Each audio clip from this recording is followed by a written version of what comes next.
Blazing Saddles wasn't just a Western comedy, it was a cultural explosion that detonated Hollywood norms. Beneath its outrageous humor lay chaos, rebellion, and genius colliding on dusty studio backlots. From constant rewrites to walkouts and near cancellations, this film survived pure anarchy. Today, we're saddling up to uncover 20 weird facts about Blazing Saddles that prove no one knew how close it came to disaster. And wait until you hear the bonus fact, it changes everything. The studio almost killed it before filming began. Before a single frame was shot, Warner Bros. Executives panicked. The script was vulgar, politically charged, and seemed unfilmable. Studio readers declared it offensive from every direction. Mel Brooks refused to tone it down, saying, "If we clean this up, we don't have a movie." Test audiences initially walked out during early screenings, but one screening at UCLA erupted in laughter so loud that executives changed their minds overnight. Still, Brooks had to sneak some jokes past censors by pretending they were just placeholders. What audiences didn't know is that if a single executive had stuck to their threat, the entire movie would have been buried. It wasn't courage that saved it. It was chaos and timing. Richard Pryor wrote most of the wildest jokes. Most viewers assume Mel Brooks wrote every punchline. But Richard Pryor's fingerprints are everywhere. Originally hired as a co-writer, Pryor infused the script with his fearless racial satire. He created much of the character Bart's voice and energy. The studio refused to cast him as Bart because they feared he was too unpredictable. Brooks fought hard, but Warner Bros. Won. Still, Pryor's dialogue remained untouched.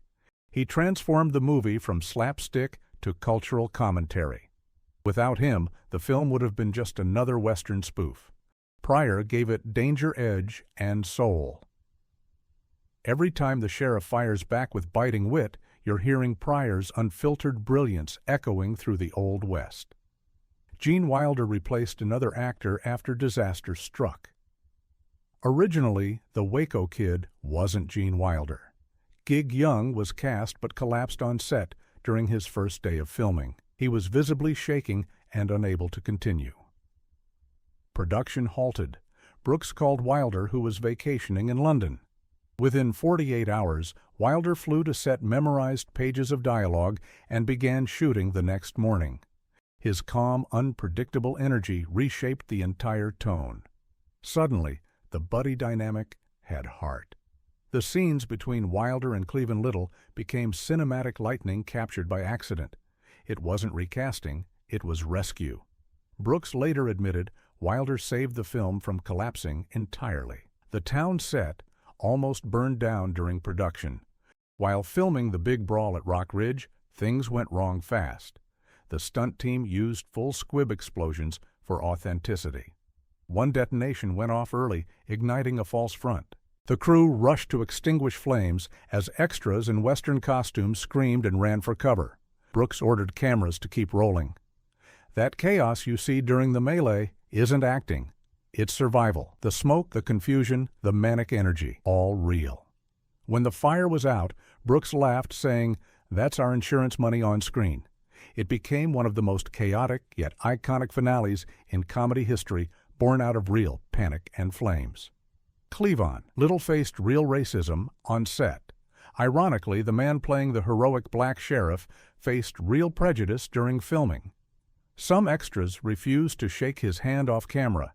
A few crew members walked out during certain racially charged scenes, claiming they went too far. Brooks was furious. He demanded respect for Little and threatened to fire anyone who disrespected his lead actor. Despite tension, Little stayed calm, focused, and brilliant. He transformed the role into both comedy and defiance. Every smirk, every comeback carried personal weight. It wasn't just acting, it was survival wrapped in laughter. What audiences didn't know was that behind those jokes was real pain being rewritten into power. The fart scene almost got the movie banned. No one in Hollywood history had ever recorded an entire sequence of synchronized flatulence until Blazing Saddles. Mel Brooks insisted on realism, even for a campfire bean joke.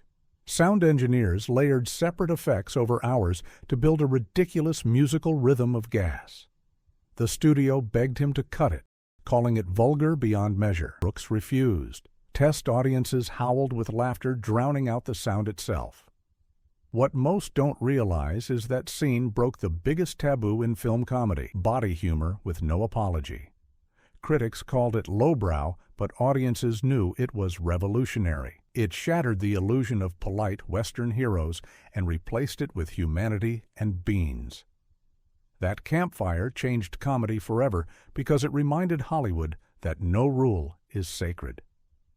Count Basie's cameo made history. When the sheriff rides into Rock Ridge, we hear Count Basie's orchestra suddenly appear in the desert. Brooks wanted the moment to feel impossible and magnificent. He flew the legendary jazz band to the California desert and set up a full brass section on sand dunes. The musicians performed live under brutal heat while cameras rolled. It was the first time a big band appeared performing mid-desert in full tuxedos. The surreal image symbolized everything Brooks loved about absurdity. It wasn't parody for parody's sake, it was breaking reality itself. What audiences didn't realize was that Basie's inclusion connected black artistry directly to Western mythology. That scene wasn't just funny, it was historic. Harvey Korman nearly quit over constant humiliation.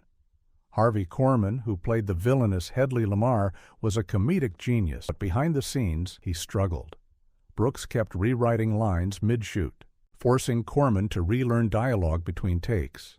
Crew members teased him relentlessly when he broke character or flubbed words. During one meltdown, he threw his hat across the saloon set, shouting, "I'm not doing this circus anymore." Brooks talked him down by promising he'd steal every scene. Korman stayed, and he did exactly that. His elegant villain became both ridiculous and dangerous, often switching tones mid-sentence. It wasn't improvisation, it was frustration, weaponized into brilliance. The ending nearly destroyed the entire production. The final brawl that spills from the Western set into modern Hollywood was never in the script. Brooks decided mid-production to break the fourth wall entirely. Sets had to be rebuilt and new crews hired for modern sequences. Studio executives were furious, calling it unprofessional madness.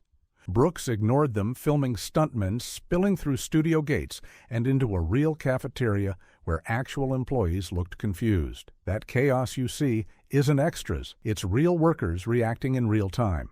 It cost thousands in overtime, but it became one of cinema's boldest endings. Not closure, but explosion.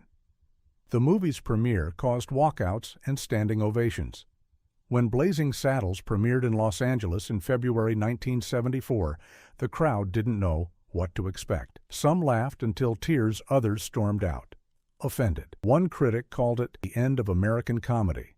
Another declared it the future. Brooks sat in the back quietly watching both reactions. He later said that polarization proved success because real art divides before it unites.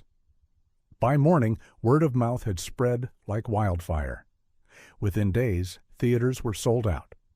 Go ahead and like and subscribe because we're only halfway through this insanity, and the next 10 facts show how close this masterpiece came to being buried forever. Slim Pickens thought the whole thing was real veteran cowboy actor. Slim Pickens came from true Western stock, not satire. When he arrived on set, he treated every scene as if it were a genuine odor. Brooks told him to play it straight, while everyone else leaned into parody. During the railroad explosion sequence, Pickens refused stunt doubles, insisting he'd done worse in real cattle drives. He nearly broke his wrist when debris fell too close. Crew members were terrified, but he laughed it off, shouting, "That's what you get for hiring a real cowboy." That authenticity grounded the chaos around him. His serious delivery made every absurd moment funnier because he believed in it completely. Without him, the film would have been too ironic. He was the anchor in a tornado of madness. Madeline Kahn improvised one of her most famous moments. As Lily von Stupp, Madeline Kahn walked a razor edge between burlesque and brilliance. During the musical number, I'm Tired, Brooks encouraged her to improvise gestures and tone. She exaggerated her exhaustion so dramatically that the entire crew collapsed laughing mid-take. Brooks left the camera rolling. What made it to the final cut was mostly her spontaneous humor and comic timing. Kahn later said she modeled Lily on Marlene Dietrich but exaggerated every sigh. Her blend of glamour and self-mockery earned her an Oscar nomination. What audiences didn't realize was that half her performance wasn't scripted, it was survival through instinct. She turned parody into poetry and left her mark as one of cinema's sharpest comedic minds. The N-word almost got the entire film shut down. Even in the 70s, Hollywood had boundaries and racial slurs were among them. Yet Brooks insisted on including them not for shock but to expose their absurdity. He and Cleveland Little agreed that the language had to stay to make the satire sting. The studio begged to remove every instance, fearing riots or censorship. Brooks refused, saying the racists in the film must sound like real racists. During test screenings, black audiences understood the intent and cheered while white executives cringed. That contrast terrified Warner Brothers, but it also proved the film's honesty. The word wasn't used to degrade, but to confront. That courage nearly ended Brooks's career, yet also immortalized him. Brooks played 4 different roles without planning to. Mel Brooks originally intended only to direct, but budget cuts forced improvisation. He ended up voicing or appearing in 4 parts, including Governor Lepetoman and an Indian chief. Each role was created on the fly when extras dropped out or time ran short. Brooks jumped in wearing quick makeup and costumes between directing setups. His on-screen presence gave the movie its anarchic rhythm. One moment he was shouting directions behind the camera, the next he was yelling action from inside the scene. The blur between director and performer created the film's unhinged energy. He wasn't just making comedy, he was living inside it. Frankie Lane had no idea it was a comedy. When Mel Brooks hired legendary singer Frankie Lane to record the theme song, he told him it was a serious Western ballad. Lane poured his heart into it, recording with full emotion and zero irony. Only after the movie premiered did he realize it was a parody. Brooks knew that sincerity would make the humor sharper. The song's sweeping vocals lend epic weight to pure lunacy. That contrast between heartfelt music and absurd storytelling became the movie's secret weapon. Lane felt tricked at first, but later called it one of the proudest songs he ever recorded. It wasn't deception, it was genius musical misdirection. The script went through 24 drafts before filming began. Blazing Saddles didn't appear overnight. It was torn apart, rewritten, and reassembled through chaos. Mel Brooks, Richard Pryor, Norman Steinberg, and others argued over tone daily. Some drafts leaned heavy satire, others pure slapstick. Brooks wanted both. Every morning, new pages appeared on call sheets with fresh jokes. Actors memorized lines at lunch only to find them changed by dinner. Cleveland Little once said every day was a new movie. That constant rewriting forged unpredictability into every frame. The wild shifts in mood from crude to clever to heartfelt came directly from those battles. It wasn't confusion, it was combustion turning uncertainty into gold. Few comedies since have dared to evolve so violently mid-creation and survive. The horse punch was real and almost fatal. That jaw-dropping moment when Mongo punches a horse wasn't just movie magic. The stunt used a trained horse named Teddy and a stuntman in a giant suit. Alex Karras, who played Mongo, actually made light contact during rehearsal, but the horse reacted and nearly kicked back. The crew dove for cover. Brooks was horrified, yet the reaction looked perfect on camera. They repeated it with a carefully staged angle to avoid real harm. When audiences saw it, they screamed in disbelief. It symbolized the film's entire spirit, ridiculous, fearless, and slightly insane. That scene alone convinced critics they were watching something completely new. Warner Bros. Tried to censor the poster art. Even before release, the studio panicked over marketing. The original poster featured Bart holding his gun while sitting on a cartoonish horse made of gold. Executives demanded a redesign, claiming it was too flamboyant. Brooks refused again, insisting the absurdity matched the film's tone. Publicity teams clashed with Brooks daily, trying to soften taglines.